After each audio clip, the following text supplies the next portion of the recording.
थांबा, आज ना मी एक तुमचं मिथ बस्ट करणार आहे. PPF टॅक्स फ्री असल्यामुळे लोक सर्वात जास्त त्याच्याकडे अट्रॅक्ट होतात. रेट ऑफ रिटर्न आहे त्याच्यामध्ये 7.1% पर ॲनम आणि याला लॉक इन आहे 15 वर्षाचं आणि इथे तुम्ही 1.5 लाख रुपये टाकू शकता.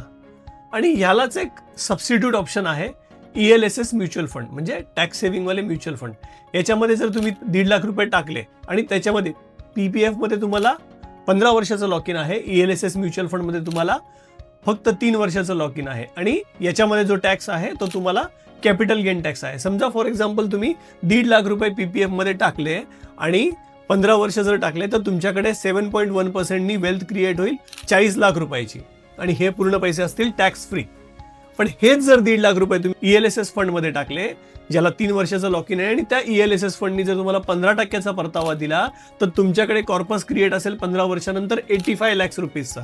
आणि आता सध्या ह्याच्यावरती जो टॅक्स लागतोय तो कॅपिटल गेन टॅक्स आहे आणि जो साधारण 12.5% आहे. तर 12.5% टॅक्स जरी तुम्ही पे केला तरी तुमच्याकडे 75 लाखापेक्षा जास्त अमाऊंट राहते. त्यामुळे फक्त टॅक्स वाचवायसाठी प्रत्येक गोष्ट घ्यायला पाहिजे असं काही नाहीये. तुम्ही तुमचं कॅल्क्युलेशन आणि रिस्क समजून पण पैसे इन्व्हेस्ट करू शकता. तुम्हाला जर अशी काही इन्व्हेस्टमेंट करायची असेल ELSS म्युच्युअल फंडमध्ये तर मला खाली दिलेल्या नंबरवरती संपर्क साधा. Thank you. Disclaimer. Mutual funds are subject to market risk. Please read the offer document carefully.